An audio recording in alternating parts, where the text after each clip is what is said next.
uko poa? Niko poa. Ndio tunaelekea hospitali, mama anaumwa.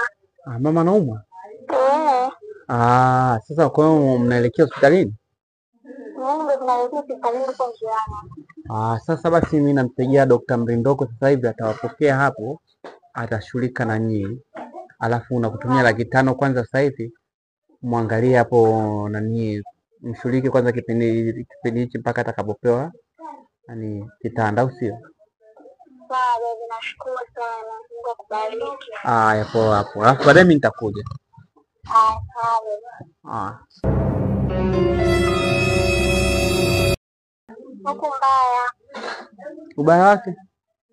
Mama anaumwa. Mama anaumwa, mko nyumbani hapo? Ana tuko hospitali, afu kwa hospitali yenyewe tunadaiwa.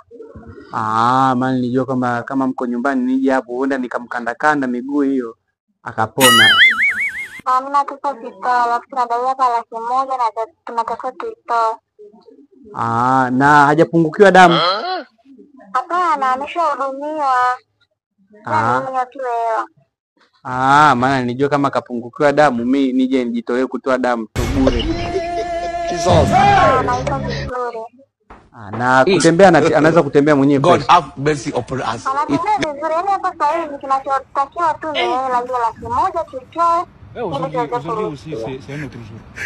Maana nijua kama labda kama anashindwa kutembea mimi ningekuja hapo ningekuwa nambeba sehemu zote, wakati tunaenda huko tunamshughulikia ningekuwa nambeba. Na vipi, kuna wakumuguza ni wakukaa naye?